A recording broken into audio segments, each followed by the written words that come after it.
이 자리에 참석하신 분들 중에서 20대 계시면 한번 손 들어보실까요? 좋습니다. 내리셔도 됩니다. 그러니까 이 자리에 계신 분들은 최소한도 인생을 20년 이상은 다 사신 분들입니다. 20년 이상이라면 절대로 짧은 기간이 아닙니다. 근데 여러분 어떻습니까? 최소한도 몇십 년 이상 인생을 살아오시면서 정작 알아야 될 중요한 사실을 모르면서 살아오신 것은 혹 아닙니까? 제가 상반되는 두 분의 이야기를 먼저 들려드리겠습니다. 첫 번째 분은 20년도 더 넘게 전에 제가 만난 분의 이야기입니다. 당시 그분은 인생 은퇴를 앞두고 있었습니다. 자기 인생 은퇴를 앞두고 자기 인생을 마무리하면서 자기 인생을 되돌아보다가 그분은 중요한 사실을 깨달았습니다. 자기가 세 가지의 중요한 사실을 알지도 못하고 살다가 은퇴를 맞게 되었다는 것입니다. 첫째로 자기는 평생을 살아오면서 베풀물 모르고 살았다는 사실을 깨달았습니다. 그분이 살던 시절은 가난한 때에 태어나서 평생을 경쟁 사회 속에서 치열하게 살던 시기였습니다. 좀 더 출세하기 위해서 좀 더 많은 것을 움켜쥐기 위해서 치열한 경쟁 사회 속에서 남과 경쟁하면서 이기고 사느라 출세는 했는데 성공은 했는데 남 부러워하는 지위까지는 올랐는데 그동안에 전혀 베풀물 모르고 살았습니다. 여러분, 베풀지 못하는 삶, 베풀물 알지 못하는 손은 어떤 손일까요? 움켜쥐는 손, 긁어 모으는 손, 집착하는 손, 상대방에게는 손등만 보이는 손이에요. 상대방에게 손등만 보이는 인간의 손은 수많은 사람을 짓밟을 수 있는 손입니다. 수많은 사람을 해칠 수 있는 손입니다. 자기가 대한민국의 고위공직자로서 그 높은 자리에 오르기까지, 자기가 누리는 부를 소유하기까지 자기가 베풀지 않고 손등만 보이면서 살면서 실은 많은 사람이 자기 때문에 상처받았을 것이라는 자괴감을 지울 수가 없었습니다. 두 번째로 젊은 시절에 결혼해서 인생 은퇴를 앞두기까지 평생 아내와 함께 살아왔는데 자기 아내를 전혀 알지 못하고 살아왔다는 사실을 깨달았습니다. 젊은 남자와 여자가 서로 만나서 사랑을 합니다. 그리고 결혼을 하죠. 어떤 마음으로 결혼하나요? 내가 다 상대를 알았다고 생각하고 결혼합니다. 착각이죠. 나를 낳아준 부모도 우리가 이해하지 못할 때가 얼마나 많습니까? 그런데 각각 남의 자식으로 태어나서 각각 다른 환경 속에서 살다가 만나서 몇 달 혹은 몇 년 교제하고 상대방을 다 안다? 그건 불가능한 일입니다. 결혼하기 전에 내가 저 남자를 저 여자를 다 안다? 그것은 있는 그대로의 실상으로서의 상대를 아는 것이 아니라 저 여자는 이런 여자일 것이야, 저 남자는 이런 남자일 것이야, 나의 기대감을 투사한 상대의 허상을 내가 좋아하는 것입니다. 바꾸어 말하면 결혼하기 전에 서로 다 만나면 꾸며진 나를 보여주잖아요. 나의 좋은 면만 보여주잖아요. 상대가 꾸며낸 허상을 보고 상대라고 착각하는 것이죠. 나의 기대감을 투사한 허상, 상대가 꾸며낸 허상, 그 허상을 보고 다 알았다고 결혼합니다. 그 허상을 깨트리고 내 눈앞에 있는 실상으로서의 배우자를 겸손하게 알아가려 하지 않는 한 결혼하는 순간부터 남자와 여자는 평생을 모르고 살아가게 됩니다. 그런데 그분은 지혜로운 사람이었습니다. 인생 은퇴를 앞두고 내가 매일 아침 출근할 때 여보 다녀올게, 퇴근하고 여보 나 다녀왔어, 같이 잠자리하고 같이 밥 먹고 휴가 때 같이 여행했는데 정작 내 아내를 내가 모르는구나. 내 아내는 어떤 여자인가? 나이 들어서 은퇴를 앞두고라도 자기가 아내를 모른다는 것을 깨달은 그분은 지혜로운 사람인 것이죠. 세 번째로 그분은 자기가 인생을 알지 못하고 평생을 살아왔다는 사실을 깨달았습니다. 은퇴를 앞두고 불현듯이 자기를 되돌아보면서 인생이 뭐지? 내가 잘 살아온 건가? 이러다가 인생이 끝나면 난 어떻게 되지? 그때 나는 후회하지 않는 건가? 스스로에게 질문했는데 자기는 인생이 무엇인지 알지 못하는 거예요. 여러분, 첫째, 베풀물 모른다. 두 번째, 평생을 같이 산 내 배우자를 내가 모른다. 더더구나 내가 평생을 그토록 열심으로 새벽부터 밤늦게까지 살아왔는데 내 인생을 내가 모르겠다. 모른다는 걸 안 그 사실, 그 순간이 그분 인생에서는 코페르니쿠스적인 전환점이 이루어지는 시기였죠. 자기가 그 중요한 것을 모른다고 깨닫는 순간에 그분은 내가 종교를 가져야 되겠다. 종교를 가짐으로써 내가 얼마나 남아있는지 모르지만 남아있는 이 짧은 여생 동안 내가 알아야 될 것을 바르게 알면서 내 인생을 마무리해야 되겠다. 그러면서 이왕 종교를 가질 바에야 주위 가족들도 다 그리스도인이고 또 주위에 많은 사람들이 오래전부터 권했던 기독교인이 되어야지 하고 20년 전에 제가 목회하던 교회로 그분이 걸어왔습니다. 그리고 그 이후로 그분은 하나님의 말씀을 공부하면서 어떻게 하면 내가 이기적인 삶에서 이타적인 베풀모의 삶을 아름답게 살 수 있을까? 어떻게 하면 내 아내를 더 깊이 알아가면서 둘이서 한 인생을 살아갈까? 어떻게 하면 내 인생을 바르게 매듭 지을까? 참 진지하게 말씀을 배우면서 인생을 살기 시작했습니다. 20년이 더 지났습니다. 만약 그분이 살아계신다면 굉장한 고령이실 거예요. 그러나 살아계신다면 분명코 그분은 많은 사람들에게 그늘이 되어주는 존경받는 어른으로 지금 살아계시리라고 믿고 있습니다. 그분과 대조되는 또 한 분을 소개해드리겠습니다. 그분은 제가 직접 대면한 분이 아닙니다. 불과 4달 전 일입니다. 어느 한 분이 주위의 사람을 걸쳐서 꼭 저를 만나기를 원했습니다. 제가 살고 있는 시골집으로 오시겠다는 거예요. 그래서 오시지 말고 그냥 통화만 하십시다. 그래서 통화를 하게 되었습니다. 올해 나이 76세라고 했습니다.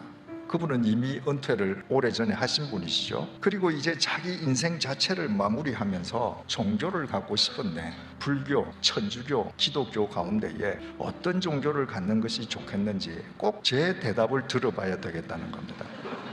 그래서 제가 전화로 그분에게 제가 설명할 수 있는 대로 그분의 수준에서 이해할 수 있는 내용을 설명드렸습니다. 그리고 제가 드린 내용 중에 혹시 질문이 있으시면 질문을 하시죠. 그랬더니 그분이 한 가지 질문이 있긴 한데 질문을 해도 좋겠습니까? 하십시오. 그랬더니 목사님, 성경에 노아의 홍수가 있었다고 하는데 노아의 홍수가 목사님도 진짜 있었다고 믿습니까? 예, 저는 그대로 믿습니다. 그러면 노아의 홍수 때 노아 방주 속으로 짐승들하고 새떼들은 다 들어가서 구원을 받았다고 돼 있지 않습니까? 예, 저 그렇게 돼 있고 저도 그 말씀 믿습니다. 그런데 그때 노아의 방주로 바닷속 물고기는 안 들어갔다면서요? 예, 성경에 그런 말 없습니다. 그랬더니 그러면 그런 홍수가 났으면은 바닷속 물고기는 말할 것도 없고 민물고기는 다 죽어야 되는데 어떻게 오늘날까지 강에도 물고기가 있고 바다에도 물고기가 있습니까? 저한테 이렇게 질문을 했습니다. 그래서 제가 그분에게 정색을 한 목소리로 이렇게 답변을 드렸습니다. 선생님은 아직 종교를 가질 때가 아닙니다. 인생에 대해서 질문이 없는 사람은 하나님과 대면할 수 없습니다. 선생님이 인생에 대해서 질문이 생기면 그때가 종교를 가질 때입니다. 그때 저한테 다시 전화하십시오. 여러분, 그분의 연세가 76세입니다. 76세면 언제 이 세상을 떠날지 모릅니다. 그분이 종교를 갖겠다고 하면서 상담을 기껏 하고 끝에 노아 홍수가 진짜인가? 그러면 민물고기는 어떻게 살았냐? 이런 걸 묻는다면 예를 들어서 설명하면 이런 경우가 똑같습니다. 어떤 사람이 지금 어디에선가 날아오는 독화살을 맞았습니다. 온몸에 독화살이 퍼지고 있습니다. 그 사람의 질문이 무엇이어야 하겠습니까? 이 내 몸에 퍼지는 독을 어떻게 해독할 것인가? 이 화살을 지금 어떻게 뽑아야 할 것인가? 이것을 뽑기 위해서는 내가 지금 가장 가까운 어느 병원으로 가야 내가 골든타임을 놓치지 않겠는가? 그거 아닙니까? 그런데 독화살을 맞은 사람이 온몸에 지금 시시각각 독이 퍼지고 있는데 이 화살이 동쪽에서 날아왔나? 서쪽에서 날아왔나? 이 화살을 쏜 사람이 남자인가? 여자인가? 이 독이 도대체 이게 무슨 공업용 독인가? 그런 걸 따진다면 그분은 자기가 독을 맞았다는 사실을 모르는 사람입니다. 76세가 되신 분이 자기 인생에 대해서 아무런 질문도 없이 종교를 갖겠다고 상담한 상대에게 기껏 질문하는 것이 노아 홍수를 믿냐? 민물고기가 왜 안 죽었냐? 라고 한다면 그분은 어쩌면 자기 밖에 있는 누군가를 만날 기회를 평생 갖지 못할지도 모르겠습니다. 제가 먼저 소개한 20여 년 전에 베풀모를 알지 못하고 아내를 알지 못하고 인생을 알지 못해서 내가 절대자를 향한 믿음 속에서 내가 모르는 것을 바르게 알고 내 인생을 바르게 마무리하겠다라고 했던 그분과 얼마나 대조적인 사람입니까? 여러분은 어떻습니까? 여러분 무슨 일이든지 한 일을 10년 동안 똑같은 일을 반복하면 전문가가 됩니다. 그 일을 20년을 반복하면 장인이 됩니다. 평생을 같은 일을 하면 인간 문화재가 됩니다. 여러분 여기에서 20대 손들라고 하니까 한 몇 분이 드셨잖아요. 나머지는 다 30대 이상입니다. 여러분들 이미 인생 전문가 10년 이상 살았으면 인생 전문가가 돼야죠. 20대 이상이면 인생 장인이 돼야죠. 한 30년, 40년, 50년 살았으면 여러분 인생 문화재가 돼야죠. 어떻습니까? 여러분들 지금 인생 전문가입니까? 인생 장인입니까? 인생 문화재가 되어 있습니까? 어떤 분야에서든 전문가, 장인, 인간 문화재가 되면 자기가 하는 일을 자유자재로 하는 사람입니다. 그저 전문가 정도만 되어도 그저 자기가 하는 일을 눈 감고도 할 수 있지 않습니까? 여러분이 최소한도 몇십 년 정도 인생을 사셨으면 여러분의 인생을 자유자재로 지금 영위해가고 있습니까? 아니 여러분 인생이 여러분 자유자재로 됩니까? 여러분이 몇 년을 인생을 살아왔든지 간에 여러분 인생을 한번 되돌아보십시오. 여러분이 치밀하게 계획을 세우고 실행했던 것 가운데에 이루어진 것이 전체의 몇 퍼센트나 됩니까? 따지고 보면 거의 없지 않습니까? 여러분이 지금까지 살아온 모든 일들을 되돌아보면 여러분이 한 일이 아니라 여러분의 의지와 상관없이 되어진 일들 아닙니까? 만약에 제가 말씀드린 이것을 부정할 수 없다면 여러분 인생을 돌아보건대 내가 계획하고 했던 일은 실은 한 10%, 20%밖에 성공되지 않았고 나머지 일은 내 계획과는 전부 다 내 예상과는 다르게 되어진 일들 속에 오늘 내가 있다면 그게 내 인생 맞습니까? 내 인생이면 내 마음대로 돼야죠. 내 인생이면 내가 30년을 살았든지 50년을 살았든지 되돌아보면 내가 한 일밖에 없어야죠. 그런데 왜 되어진 일밖에 없습니까? 도대체 누구 인생입니까? 되어진 일밖에 없는데도 내 인생이라고 여러분들 당당하게 말할 수 있습니까? 우리 모두는 우리의 육체를 갖고 있습니다. 이게 누구 몸이에요?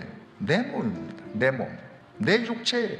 내 것이라고 하는 정의가 뭡니까? 뭐든지 나의 것, 나의 소유하면 내가 임의로 처분할 수 있고 그것에 대해서 내 의지가 통할 수 있는 것이어야 합니다. 그것이 나의 소유입니다. 우리는 내 육체라고 그럽니다. 내 몸이라고 그럽니다. 이 분명히 내 몸인데 내 몸에 내 의지가 통합니까? 이 분명히 내 얼굴인데 왜 이마에 돋아나는 주름을 내가 못 막습니까? 이거 분명히 내 머리카락 아닙니까? 근데 왜 흰머리를 못 막습니까?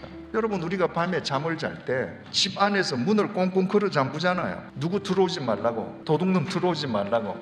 내 몸 아닙니까? 내가 꽁꽁 걸어 잠그면 병이 못 들어와야죠. 세균이 못 들어와야죠. 내 몸인데 내 속에서 지금 어떤 병균이 이 속에서 어떤 일을 저지르고 있는지 우리 모릅니다. 자기가 세 가지를 모르기 때문에 모른다는 사실을 자각하고 내가 이것을 알기 위해서 내가 이제 절대자를 내가 만나서 내 인생을 바르게 마무리해야 되겠다. 또 한 분은 76세가 되어서 종교를 갖겠다고 이야기하고 인생에 대해서는 단 한마디의 질문도 없이 그분 분명히 자기가 어디서 왔는지 어디로 가야 하는지 내가 지금 무엇이 되어야 하는지 그 질문만 있었더라면 저한테 그 질문했을 거예요. 노아 홍수 때 민물고기가 사냐 마냐. 여러분들 어느 쪽으로 사시다 가시렵니까? 저는 공식적인 삶을 접고 은퇴를 해서 지금 한국에서 시골 마을에서 삽니다. 해발 560m 되는 산골 마을인데 40가구가 삽니다. 그 마을에 사시는 분들이 무슨 이렇게 큰 학력을 가지거나 그런 분은 안 계십니다. 그런데 거기가 워낙 햇볕이 좋고 물도 좋고 자연 환경이 좋기 때문에 다 선량하신 분들이고 무엇보다도 지혜로운 분들이 있습니다. 저는 그분들보다 지식이 많을 뿐 그분들의 지혜를 저는 배웁니다. 사과나무가 있는데 사과나무에 사과가 열리기 위해서는 그 나무에 사과꽃이 피어야 합니다. 이런 거 모르셨던 분도 계시죠? 저도 70년 살고 그 마을에 가서 알았습니다. 사과꽃이 피어야 그 꽃이 핀 자리에 사과 열매가 맺는데 우리는 사과꽃이 핀다고 얘기하잖아요. 500년을 이어오면서 그 마을에서 농사를 짓고 사과, 포도를 재배해 오신 그분들은 사과꽃이 핀다고 말하지 않습니다. 사과꽃이 온다고 얘기를 합니다. 사과꽃이 온다고 하는 것은 나는 사과꽃이 피도록 내가 온 노력과 모든 수고를 다하지만 내 노력과 수고만으로는 안 올 수도 있다는 걸 얘기하는 거예요. 이 사과꽃이 피냐 안 피냐를 결정하는 것은 내가 아니라 내 밖에 누군가가 있다는 것을 그분들은 삶으로 인정하는 거예요. 그래서 사과꽃이 와야 합니다. 사과꽃이 안 오면 어떡하냐? 올 초에 어느 농가에 사과꽃이 안 왔습니다. 저는 왜 우리나라 시골에서 정월 대보름에 그렇게 축제를 벌이는가? 저는 부산이 고향인데 정월 대보름 되면 농사도 짓지 않으면서 다 이거 뭐 불 돌리고 다 했거든요. 근데 왜 그렇게 하는지는 이유를 몰랐습니다.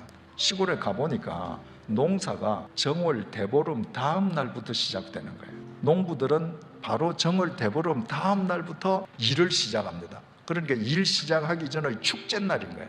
그 정월 대보름 다음 날부터 사과밭을 갈고 수고하고 노력을 했는데 봄이 되어서 사과꽃이 안 왔습니다. 1년 망친 거예요. 도시 사람들이 뭐 어떡할까요? 내가 투자하고 내가 모든 설계를 치밀하게 하고 돈까지 다 썼는데 1년 사업 망쳤다. 혈압 오르지 않겠습니까?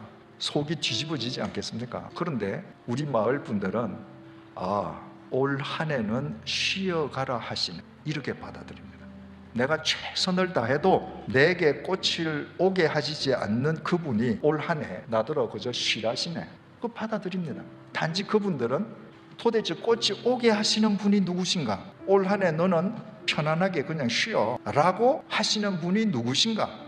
그분이 누구신가인지 구체적으로 모를 뿐 내 밖에 누군가가 있다는 것은 알고 순응하는 삶을 사시는 거예요. 지혜로운 분들이죠. 저는 언젠가 그분들과 함께 섞여 살면서 사과꽃이 피게 하는 분이 누구신가, 올 한 해 쉬게 하라는 분이 누구신가, 그분들이 구체적으로 알게 되리라고 저는 생각하고 있습니다.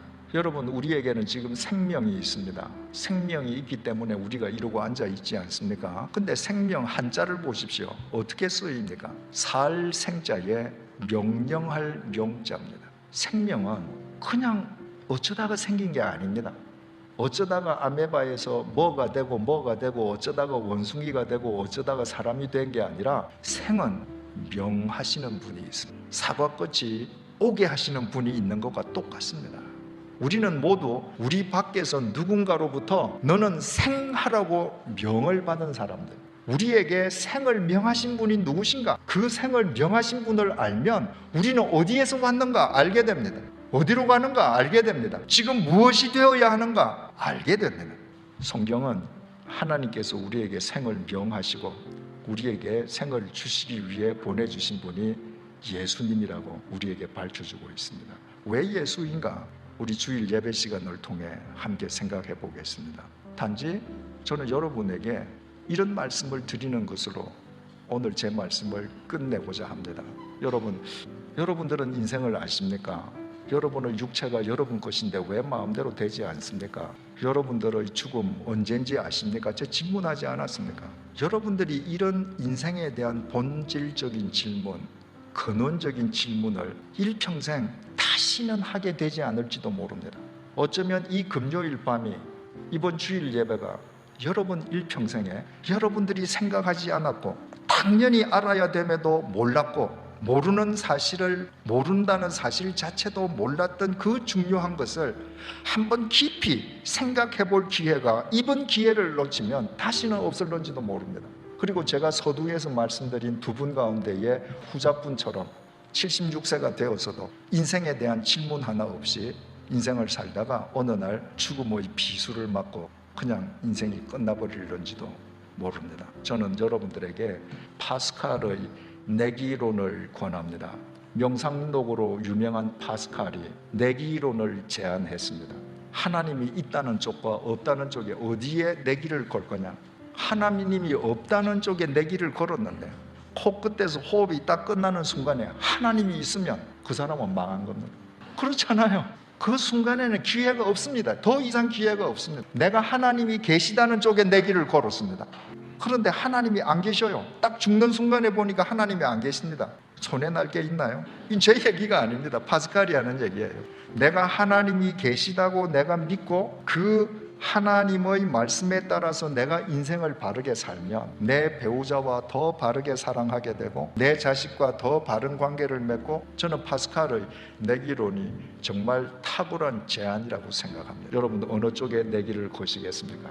한번 머리 숙이고 기도 한번 하십시다. 하나님 아버지, 어쩌면 다시는 오지 않을 기회, 일평생에 한 번밖에 없는 기회를 저희들에게 주셔서 감사합니다. 내가 어디에서 왔는지, 무엇이 되어 어떻게 살다가 어디로 가야 하는지, 내 인생인데 왜 내 뜻대로 되지 않는지, 내 육체인데 왜 내 육체가 내 마음대로 되지 않는지, 왜 내 인생인데 내 죽음의 때를 내가 알 수 없고 선택할 수 없는지, 이 근원적인 질문을 오늘 생각하게 해주신 것 정말 감사합니다. 오늘 이 자리에 모여서 이 질문에 대해 생각할 수 있도록 주님께서 한 사람 한 사람의 인생 속에 역사해 주신 것 진심으로 감사합니다. 이분들의 심령을 꼭 붙들어 주시고, 이번 주일 우리 함께 예배 드리면서 우리에게 생명을 명하신 분이 왜 하나님이신가, 왜 예수 그리스도 안에서 우리가 생명을 명받는가 알게 해주시고, 예수 그리스도 안에서 인생을 바르게 알고 사람을 바르게 알고 베품의 삶을 바르게 알게 도와주셔서 이제껏까지와는 다른 차원의 삶을 살게 해주심으로 우리를 스쳐 지나가는 1초 1초가 무의미한 시간의 집합체가 아니라 영원한 의미로 승화되게 해주시고, 우리의 삶으로 인해 이 시대 역사 속에 하나님께서 이루시려는 뜻들이 아름답게 이루어져 가도록 역사하여 주시옵소서. 이 밤이 우리 일평생에 가장 소중한 밤이 되게 해주시기를 간구드리오며 예수님 이름으로 기도드립니다. 아멘.